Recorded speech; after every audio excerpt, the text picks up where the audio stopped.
뉴스인 2부는 36년 만에 열리고 있는 북한 노동당 대회 집중 보도하겠습니다. 정권 성과를 보고하는 데만 몇 시간씩 보고서를 읽는다고 합니다. 그래서 과거 당대회 때는 각성제를 넣은 사탕까지 지급을 했다고 합니다. 졸지 말란 얘기죠. 박수치는 타이밍까지 각본대로 되는 북한 노동당 대회 어떻게 진행되는지 자세하게 보도하겠습니다. 마지막 날로 예상되는 모레 일정도 분명치가 않습니다. 아마 모레가 될 것 같습니다. 이때 당 중앙위원, 후보위원 등등을 뽑습니다. 말은 선거인데 중인 환실이 그러니까 여러 사람 다 보는 데서 이 빨간색 대표증을 드는 방식으로 의사표시를 합니다. 북한 정권이 앞으로 어떤 방향으로 갈지를 가늠할 수 있는 날입니다. 이것도 짚어보겠습니다. 이번 대회 참가자들한테 지급하는 선물이 42인치 LED TV라고 합니다. 3,000명이나 3,500명 정도인데 이 TV를 선물로 준다는 겁니다. 김정은은 이번 대관식에서 왕구 안 쓰고 참가자들은 해외 근로자들을 쥐어짠 돈으로 TV를 받는데 주민들한테 줄 경제 성과는 무엇일까요? 오늘 뉴스인 2부에서 집중 보도하겠습니다. 두 분 저희가 초대했습니다. 청와대 선임행정관을 지낸 이인배 한반도 미래포럼 이사 나오셨고요. 북한 출신입니다. 산업은행 북한경제팀장인 김영희 팀장 나오셨습니다. 어서 오십시오. 네, 안녕하십니까. 자, 오늘 우선 그 대회가 북한 매체에서는 공식적으로 지금 보도를 하지 않고 있다고 하는데 원래 이렇게 그 공식적으로는 보도를 안 하는 행사입니까? 과거에도 그랬던 겁니까? 과거에는 다 생방송으로 했습니다. 아, 그렇습니까? 예. 신년사도 대체로 다 생방송을 하고요. 예. 그러고 놓고 봤을 때 이번에는 왜 이렇게 생방송을 안 하는지 조금 궁금한 점은 있긴 한데요. 무슨 일부 보도에 의하면 이제 혹시 모를 일이 또 발생할 수도 있지 않습니까? 그 내부에서. 그래서 그런 것 때문에 생방송을 안 하지 않느냐 이런 얘기가 있던데 당대회를 준비를 하면서 혹시 모를 일이라는 게 거의 발생한다고 볼 수는 없습니다. 왜 그러냐면 사전에 모든 사람들이 이제 검사를 다 통과해서 들어가기 때문에 대표자들 속에서 발생할 문제는 거의 없고요. 만약에 있다면 김정은이 뭘 읽다가 이런 데서 실수를 하거나 이런 측면은 있겠죠. 그러나 전체 참가자 상태에서는 그런 일이 발생하지 않으니 김정은이 몸이 건강에 무슨 좀 아프다든가 아니면 또 오랫동안 서서 보고를 하기가 좀 어렵다든가 이런 문제가 좀 있지 않을까. 그리고 다른 문제는 거의 없습니다. 그렇기 때문에 지금까지는 다 생방을 했거든요. 그 4.25 문화회관이라는데 지난번 80년에도 거기서 열렸었다고. 그때도 우리가 생방송을 했었다는 말씀이죠. 네, 그렇죠. 보면 이사님은 짚으시는 게 예, 없습니까? 그 선전선동부와 이제 김여정이 주로 이제 지금 그 정권을 장악해서 많이 움직이고 있습니다. 제가 그쪽으로 주목하는 바인데요. 김여정이 들어서고 나서 선전선동부를 만지면서 조선중앙TV 방송도 그렇고요. 앵글 잡는거나 여러 가지 잡는 것이 예전과 굉장히 많이 달라진 부분이 많습니다. 그렇기 때문에 아마 이번에도 그런 모든 전략들이 좀 새롭게 재편돼서 나온 것 아닌가라는 생각도 듭니다. 네. 그러니까 오히려 과거보다는 좀 개방하는 쪽으로 좀 서구를 좀 흉내내는 쪽으로 했었는데 이번엔 공개를 안 하는 건 반대쪽으로 가는 건데요. 두 가지입니다. 하나는 이제 외신들을 불러들이거나 지난번 이제 70년 당 창건 주일 때 그렇고요. 그렇게 외신들을 불러들이는 것은 좀 개방적인 모습을 보이기도 하고 김정은에 대해서는 직접적으로 하는 것은 좀 굉장히 조심스럽게 다루는 부분이 있고 두 가지가 같이 보이는 것 같습니다. 네. 그래서 일정이 오늘 내일 모레까지인지 아니면 하루를 더 하는지도 아직 분명치가 않은데 일단 오늘 첫날 일정은 개회사가 있고 당 중앙위에 사업 총화 보고 토론 이런 게 있다고 하는데 총화 좀 생소한 단어거든요. 우리한테 어떤 식으로 진행이 되는 겁니까? 네, 일단 오늘 이제 북한 시간으로 9시, 우리 한국 시간으로 이제 9시 반에 이제 시작이 되죠. 시작되고 나면 이제 다 미리 다 앉아 있고 김정은이 등장하죠. 연단에 등장하게 되면 이제 우리와 같은 박수로 예전에 나온 것처럼 눈물 흘리면서 박수 치는 사람도 있고요. 그렇게 시작하게 됩니다. 박수 치는 것도 미리 예행 연습해서 타이밍을 다 정해놨. 그렇죠. 해서 마치는 시간까지 딱 다 정해져 있죠. 그냥 중간에 한두 사람이 끄트머리 잔상이 남지 않게 딱 끊어지게 그렇게 준비가 되어 있고요. 그렇게 해서 끝나고 나면 이제 개회사를 하게 되고 김정은이 총화 보고 지금까지 있었던 일들 본인이 어떻게 했는지 치적이죠. 본인이 자화자찬하는 보고들이 있게 되는 것이 그 보고를 김정은이 직접 그 당독을 합니까? 그렇습니다. 개회사와 당자 중앙위 총화 보고는 이제 김정은이 직접 합니다. 예전에 김일성도 직접 했습니다. 김일성 같은 경우에는 한 5시간씩 쭉 보고를 했었죠. 5시간을 혼자서 본인이 다 그걸 낭독을 하는 겁니까? 그렇습니다. 그 체력도 굉장히 강해야 되겠는데요? 네.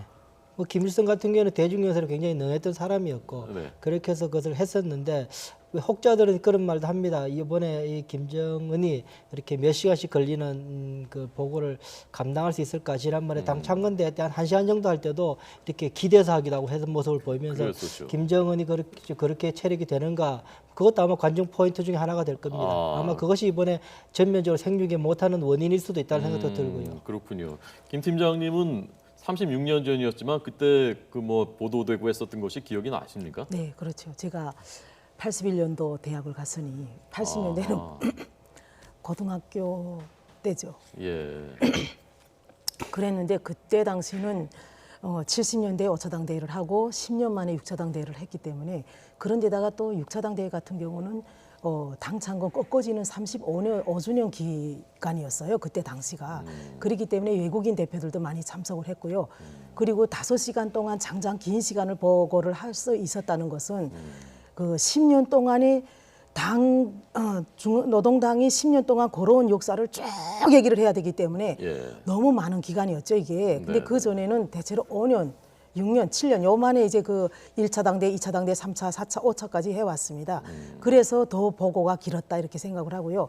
그다음엔 저희가 이제 6차 당 대회가 끝나면 그 보고가 책자로 나옵니다. 네. 근데 그 책자가 제일 두꺼웠어요. 1차부터 6차까지 그 보고서 자체에서 엄청나게 두꺼운데 저희는 그걸 다 공부를 해야 되니까. 아, 그걸 다 공부를 하는군요. 아, 그럼요. 그래 거기서 어떤 문제가 제기됐고 어떤 걸 제시를 했는지를 알아야지. 그거 다 공부를 시키거든요. 특히 대학생들은 더 말할 것 없죠. 근데 그때 그 보고서 두께가 다른 대회 때보다 두세 배 두꺼웠으니 얼마나 긴 시간을 보고 읽었겠습니까? 그거를 계속 이렇게 읽어야 되니까.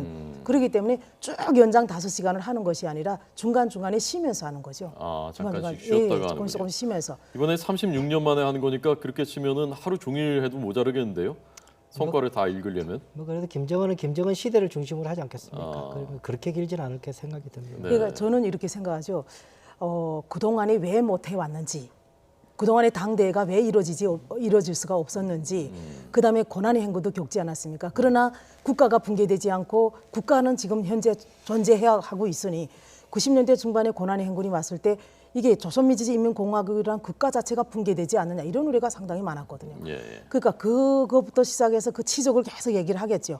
그러면서 강성대국을 건설하자고 슬로건을 제시하고 이렇게 쭉 오다가 사상의 강국, 군사의 강국, 해국 보유했다 이런 식으로 오면서 지금 현재 우리가 못한 것은 이거는 성과뿐만 아니라 잘못된 것도 중간중간에 조금씩 언급을 하니까 그러나 우리 아직 해야 될 과제는 경제강국 건설이다 뭐 이런 식으로 오면서 또 앞으로 뭘 할 것인지 과제가 더 중요하죠. 지난 기간 것도 중요하지만 네, 네. 앞으로가 더 중요하죠. 거기서 주민들한테 희망을 주는 게 가장 중요하죠. 김정은은 지금 주민들한테 미래에 대한 비전, 희망 이걸 주지 않을까. 네. 옛날에는 뭐 그래도 존다고 해서 뭐 총살되거나 그러진 않았는데 요즘은 졸면 총살되거나 뭐 추총되지 않습니까? 네. 옛날에도 졸지 말라고 각성제 그 넣은 사탕을 줬었다고 하는데 네. 이번에도 그럴 가능성도 있는 건가요?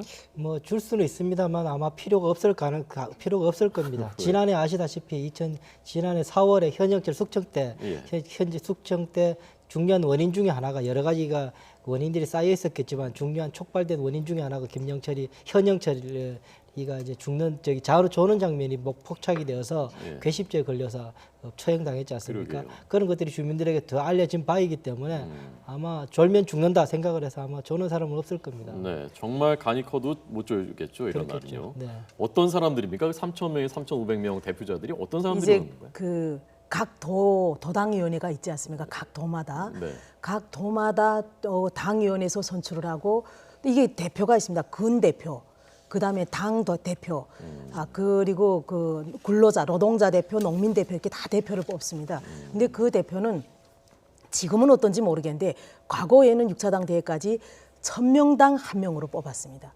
어떻게 뽑나요? 선거를 하나요? 그러니까 그 당 대표자 회의를 하지 않습니까? 지역에서 예.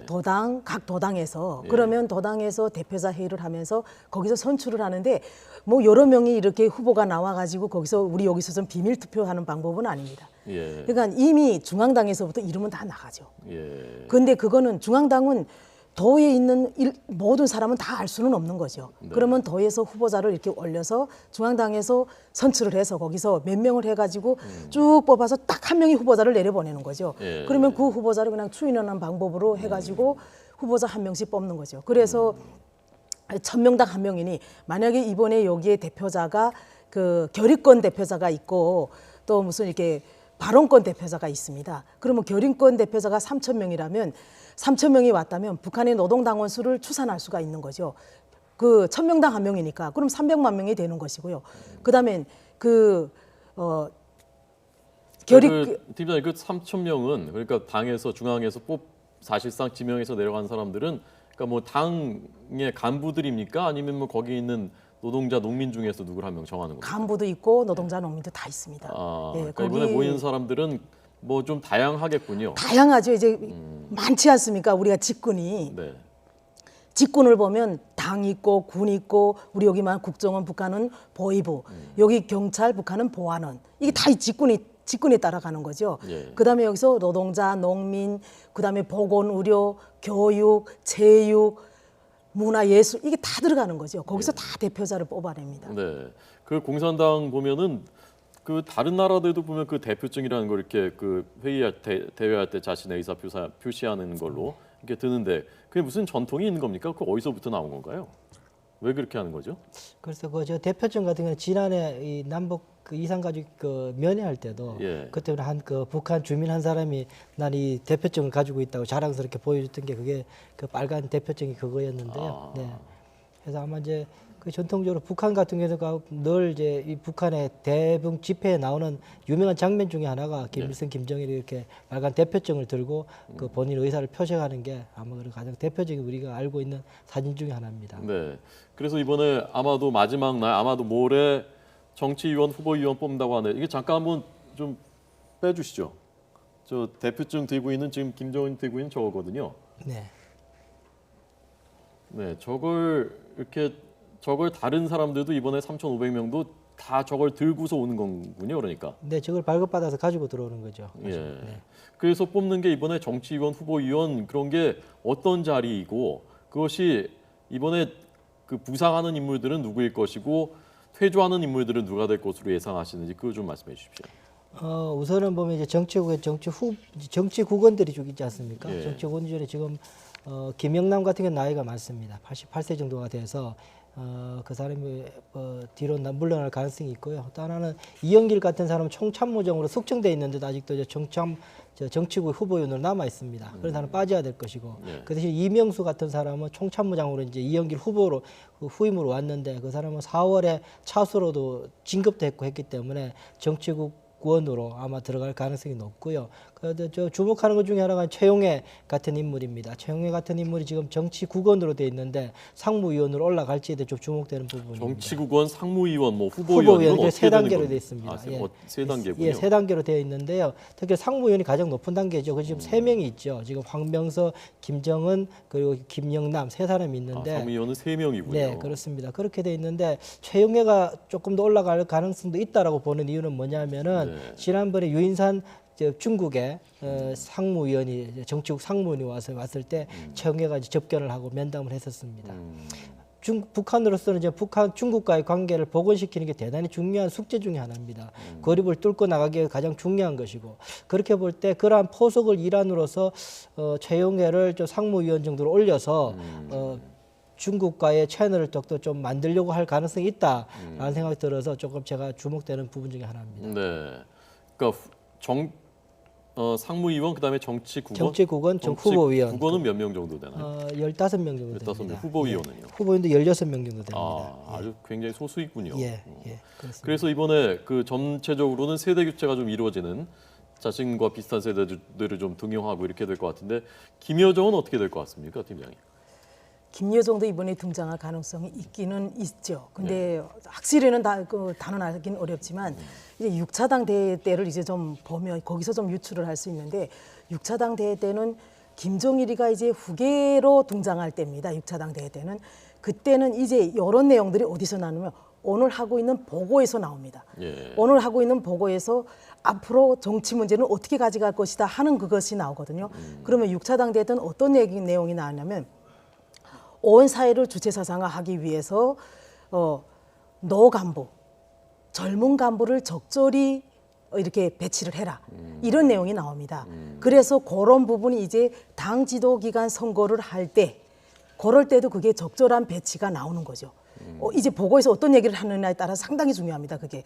그래서 그 6차 당대회 때는 김종일이라는 젊은 38살짜리가 후계자로 등장을 하니까 그때부터는 젊은 세대를 같이 적절하게 배합을 하라고 했거든요. 그 전에는 다 나이 많은 사람들이 다 했었죠. 근데 이번에도 그런 걸 놓고 봤을 때 이게 당 지도기간 선거는 이제 그 이사님께서 말씀하신 것처럼 지도기간 선거에는 상무위원, 정치국 위원, 후보위원을 선거를 하고 이거는 정치국이 선거죠. 그다음에 또 비서국을 선거를 합니다. 무슨 근로단체 비서, 뭐 대남 비서 이런 비서들이 있지 않습니까? 비서 10명을 선출을 합니다. 거기서 그렇게 하는데 김여정이가 비서로 올라갈 가능성은 저는 높지 않다고 보고요. 단지 후보위원 정도는 가지 않을까. 비서 정도면 직급이 어느 상당히 높죠. 정도? 장관급 정도라고 그렇죠. 보시는 건가요? 장관급이죠. 그때 당시는 이 그 6차 당대회 때는 김정일이가 조직 비서로 됐었습니다. 그러나 김여정은 아직 나이도 어리고 그다음엔 아직 경력도 많지 않고 그렇기 때문에 이게 아무리 김정은이가 혼자서 독점을 하고 정치를 한다 하더라도 그래도 주변이 있고 지금 보면 김정은 정권 들어서는 김정일하고 달라서 당의 모든 기구가 다 살아나지 않았습니까? 노동당 전원회의 학대회, 노동당 전원회의 당 대표자회, 이번에처럼 당대회, 당의 권력 기구가 다 살아서 움직이고 있거든요. 그 어찌 보면 겉으로 보기에는 집단 지도 체제 비슷한 모양새로 가고 있습니다. 그렇기 때문에 김정은이 지 마음대로 김여정을 정치국 위원까지 이렇게 올려놓지는 못할 것이다. 그래서 이번에는 후보위원 정도는 어떻게 가능하지 않을까 그렇게 보입니다. 이사님도 그렇게 보십니까? 예, 저 전면에 올려놓는 거는 저도 조금 조심스러울 가능성은 있습니다. 그렇지만 김여정에 대한 마음은 대단히 저는 애틋하다는 생각이 듭니다. 스위스 베른에서 어린 시절 같이 생활을 했고요. 엄마와 떨어져서 고영희 엄마를 떨어져서 두 아이가 사실은 그 스위스 베른에서 이국당에서 물론 열심히 그 이수용 지켜준 사람이 있었지만 그렇게 했던 그런 추억들도 있기 때문에 아마 같이 평생을 같이 갈 동지의 형제 이상의 오늘에서 그런 게 있어서 어떤 식으로 이제 동용을 하고 어떤 식으로 그 힘은 실어줄 거라고 생각이 드는데 그것이 공식적으로 할지에 대해서는 저도 조금 좀 조심스럽게 전망하고 있습니다. 네. 뉴욕타임즈가 이번에 김정은 대관식이라고 표현을 했는데 스스로 이제 셀프 그 왕관을 쓰는 거지 않습니까? 근데 이름을 뭘로 할 것이냐? 그 할아버지는 주석이었고 아버지는 총비서라고 했었는데 그 이름을 그대로 갖다 쓰면 이제 그 욕 먹을 것 같으니까 지금 뭐 제1위원장 그래서 약간 애매한 호칭을 쓰고 있는데 이번에 어떤 호칭을 받을 것으로 전망하십니까? 그 일단 지금 보면 좀 말씀하신 것처럼 김일성은 주석직을 이제 영구 결번했고요. 김정일 같은 경우는 이제 총비서와 국방위원장을 이제 영구 결번해서 이제 그렇게 갔고요. 그런 이제 남은 것들이 이제 예전에 지금 김정은 같은 경우에는 할아버지 닮기를 열심히 하고 있지 않습니까? 저번에 당대회도 그렇고 할아버지 때 1966년까지 했던 직함 중에 하나가 그 당 중앙위원회 위원장을 했었습니다. 중앙위원장. 예, 당 중앙위원회 위원장을 했었는데 그것이 이제 비서국이 생기고 하면서 거의 없어집니다. 없어졌고 이제 정치국이 생기고 하면서 그쪽으로 모이게 되고 그러면서 실제로 이제 그 직을 없어졌었거든요. 아마 이번에 다시 그렇게 하면은 이제 부르는 짧은 호칭은 이제 위원장이 되겠죠. 그래서 당 중앙위원회 위원장 해서 예전에 김정일 같은 경우에도 본인이 등극하면서 당 중앙위원회 후보위원으로 있으면서 그 공식 명성에 나갈 때는 당 중앙의 이름으로 이름으로 그렇게 나가 당 중앙 그렇게 말을 썼었거든요. 거기서 나온 말이군요. 당 중앙이라는 것이. 네, 그렇게 써 그것은 이제 무기나 그건 이제 김정일의 지시라고 그렇게 부른 걸 그 전면에 나타낸 그런 적이 있었습니다. 아마 그런 것을 전례를 따르게 보면은 당 중앙위원회 위원장은 아마 할 가능성도 있지 않냐는 게 제 생각입니다. 네, 북한 주민들한테요 그런 그 지도자들의 호칭, 김일성 뭐 주석 이런 것들이 실제로 어떤 의미가 있을까요? 그 어떻게 받아들입니까? 주민들은 당에서 호칭을 하면 당연지사 그냥 받아들이죠. 뭐 노동당이면 노동당 중앙위원회 위원장에서 노동당 중앙위원회 총비서 이렇게 되면 비서이긴 비서인데 비서국이 나왔으니 여러 비서들 중에서 이 전체를 다 아우르는 총비서다. 이렇게 되면 주민들 입장에서는 우리 이 과거에는 수령, 지금은 뭐 원수님이죠. 이 김정은 원수가 이렇게 총비서 지금은 뭐 제1비서의 이걸 직함을 가지고 있지만 비록 총비서하고 1비서라는 게 별 차이는 없습니다.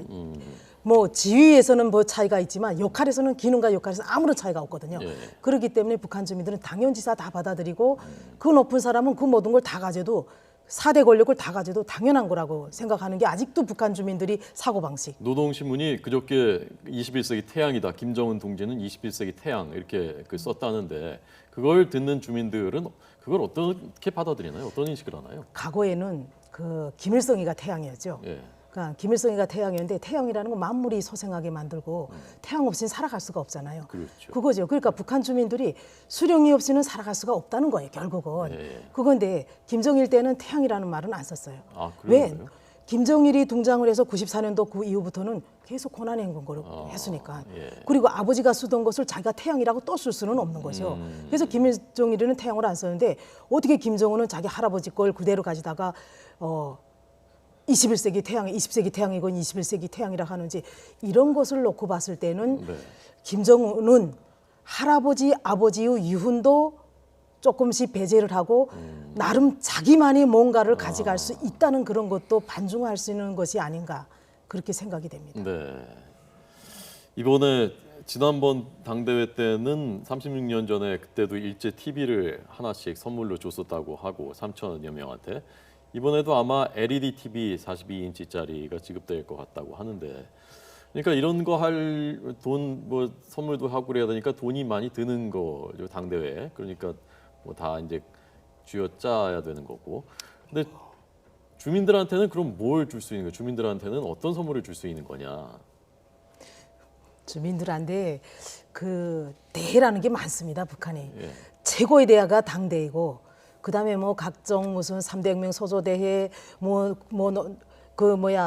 관리위원장 대회 무슨 대회들이 너무 많죠. 북한에 소년단 대회 뭐 청년동맹 대회 이런 대회들이 많은데 대회 참가자들한테는 분명히 다 선물을 줍니다. 그런데 그 선물이 뭐냐 하는 거죠. 과거에는 시계도 줬고 TV도 줬고 TV도 준 적이 많아요. TV도 줬고 이렇게 하는데 주민들은 안 줘도 당연히 나는 못 참가했으니까 못 받구나 하고 생각을 했죠. 근데 지금은 좀 많이 달라졌을 겁니다. 네. 과거에는 뭐 내가 당연히 못 참가하니까 나는 못 받고 참가한 사람만 너무 부러웠어요. 그걸 보면 저 참가한 사람들은 얼마나 저 사람도 뭐가 저렇게 대단해서 참여를 할까 이랬는데 예. 지금은 TV가 많은 사람들이 TV 있는 집이 일단 많아요. 그러니까 LED TV를 준다 하더라도 그게 그렇게 과거보다 선물 정치라는 게 크게 이게 먹힐까 하는 건 조금 우려스러운 부분이 있고요. 그리고 주민들은 내가 하나도 받는 게 없다 하더라도 그걸 북한 사람들은 숙명으로 받아들인다 할까요? 이게 나는 이렇게 힘들게 어렵게 살고 있고 저 간부들은 배뚱땅거리며 잘 살고 있고 반감이 아직까지 없지 않습니까? 그러니까 이게 눈가기를 지금까지 너무 막아 놓고 일률적으로 교육시킨 그 후과가 아닌가 이런 생각이 드는데 점차 예부 사조가 들어가면서 예부 세계도 알게 되면서 북한 사람들도 눈 떠가고 귀가 열리면서 이제부터는 조금씩 바뀔 수 있겠어. 야, 저 사람들은 뭐고 저 사람들은 저걸 받고 나는 열심히 피땀 흘리며 일만 한 사람한테 나한테 돌아오는 게 뭐냐. 이런 반발, 이런 갈등, 사회 갈등 이런 것도 나타날 가능성은 조금씩 발생하고 있는 거죠. 예. 네, 보면 이번에 1월에서 3월 사이에 중국에서 수입량이 굉장히 늘었다고 그럽니다. 그저 TV나 컴퓨터나 그런 양이 굉장히 늘어나서 아마 그것이 이번에 선물로 쓰려고 그랬다는 생각이 드는데요. 그중에 주목할 중에 하나는 그 전자 부품 수입도 굉장히 늘었다고 그럽니다. 전자 부품. 전자 부품이요. 그 이야기는 제가 생각해 볼 때는 아마 완성품은 단가도 높고 하니까 들어와서 좀 조립을 해서 야 그걸 북한산 이름으로 예전에도 일본산 텔레비를 데려가서 그 진달래라는 이름으로 그 칼라 텔레비를 줬었거든요. 예. 1980년에도 이번에도 그렇게 북한산 TV를 둔갑을 하면 두 가지 효과가 있겠죠. 단가도 낮출 수 있고 또 하나는 그 본인의 기술이라고 볼 수도 있고 하기 때문에 그럴 가능성이 높다는 생각이 듭니다. 뭐 해외에서 아무리 쥐어짜도 그렇게 만족할 만큼의 지금 그렇게 외화가 확보되지 않았을 가능성이 높기 때문에 아마 고입지책으로 그래서 가능성이 높다는 생각이 듭니다. 예. 어쨌든 우리가 노동당 대회를 집중적으로 보도하는 것은 이게 뭐 재미있는 얘기거리여서 그러는 것이 아니라 실질적으로 한반도 정세가 굉장히 엄중하고 중대한 변곡점에 있는데 이 노동당 대회 36년 만에 이걸 치른 다음에 북한 정권이 어떻게 바뀔 것인가 또 그리고 어떤 방향으로 갈 것인가 그것을 주목하기 때문에 그러는 것이지 않습니까? 그 부분에 대해서 이것이 지금 어떤 의미가 있고 앞으로 어떤 방향으로 가게 될 것인지 두 분 마지막으로 진단 전망을 좀 듣겠습니다. 오늘 사설에 노동신문 사설에 보면 이 강국 이야기가 나옵니다. 그러면 정치 사상 강국, 청년 강국, 군사 강국, 우주 강국 이야기를 나오면서 경제 강국 이야기는 나오지 않습니다. 그 이야기를 봤을 때 본인들이 아직까지 경제적으로는 그래 강국으로서 지금 성과를 못 냈다는 것 스스로 자인하고 있는 모습이어서 이번에 아마 당대회에서도 여기에 대해서는 뭐 크게 이렇게 내세울 게 없는 그대로를 내세우지 않고 넘어갈 가능성이 높다. 오히려 반면에 노동상 사설에서 나온 걸 보면 앞으로 완전한 사회주의 혁명을 위해서는 더욱더 고난의 역경들을 헤쳐나가야 된다. 그런 말을 하고 있습니다. 아마 이것이 북한 주민의 대단히 어려운 마음을 짓누르지 않을까 하는 걱정이 됩니다. 아마 노동 당대회가 끝나고 나면 70일 전투, 120일 전투를 통해서 그렇게 사역을 노역을 감했으니 당대회가 끝나고 나면 조금 이제 허리 펴고 살 수 있지 않겠느냐. 뭐 도와주지 않겠지요. 북한 당국이 뭐 먹고 살 걸 책임주지는 이미 그렇지 않았으니까 그렇지 않았지만 그래도 이제는 뭐 시장 장마당에 가서 뭘 좀 장사라도 할 수 있게끔 시간이라도 좀 확보할 수 있지 않을까 하는 기대는 있을 텐데 그거조차도 이번에 무너져서 계속 지속적으로 당 사업에 그렇게 고용이 되고 하게 될 경우에는 북한 내부의 민심이 대단히 어려워지고 대단히 불만이 증폭될 가능성이 있다는 게 제 생각입니다. 예, 김 팀장님. 저는 이 당대라는 게 여기서 비전을 제시하기 때문에 저는 조금 다른 의견인데 경제 문제 이게 지금 당대를 어느 시점에 개최하느냐가 상당히 중요합니다. 경제 문제에 있어서만큼은 북한이 3차 당대 할 때는 생산 관계의 사회주의적 계절화 해가지고 그 사회주의적으로 모든 것을 생산 수단이 소유권을 바꾸는 작업을 했었습니다. 그래서 거기에 맞는 과제들을 많이 제시를 했거든요. 그렇기 때문에 지금 현재는 북한이 강성국가 건설 시기입니다. 이 강성국가 건설 시기에 7차 당대를 열기 때문에 북한은 강성국가에서도 세 개 강국이지 않습니까? 사상의 강국, 군사의 강국, 경제의 강국인데 사상의 강국은 이미 일심 단결돼서 이제 완성됐다고 보고요. 그다음에 군사의 강국은 북한이 이미 벌써 이제 헌법에다가 핵을 보유했다고 하기 때문에 군사의 강국은 됐다고 이제 선언을 했습니다. 그 남은 것이 경제 강국입니다.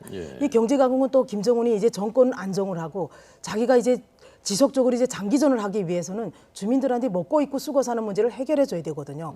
그렇기 때문에 이번에 당대에서는 경제 부분에 대한 이제 비전이라든가 계획이라든가 과제 이런 것들은 분명히 제시될 거다. 저는 이렇게 좀 전망을 해봅니다. 아직은 모르겠지만 그래서 주민들이 그걸 갖고 결속을 하고 주민 결속을 시키고 이후에 당대회 이후에는 당중앙위원회, 전원회의, 학대회의, 최고인민회의 이런 걸 통해서 정책, 경제 정책을 다시 내놓고 거기에 대해서 그다음에 또 정책이 나온 다음에는 이걸 실현하기 위한 방도적인 문제들 여러 가지 방안들이 제시될 거라고 봅니다. 그런데 북한 주민들 입장에서 지금 북한이 대북 제재를 받고 있다는 것도 대략 알 테고 지금 상황을 봐서 그런 비전을 제시했는데 그게 어느 정도 실현 가능성이 있느냐를 다 판단을 할 것 아닙니까? 그래서 언제까지 우리가 뭐 고깃국에 쌀밥을 먹여주겠다라는 구체적인 거를 제시해야 이제 주민들이 마음이 움직인다고 하는데 어쨌건 그런 제시한다고 하더라도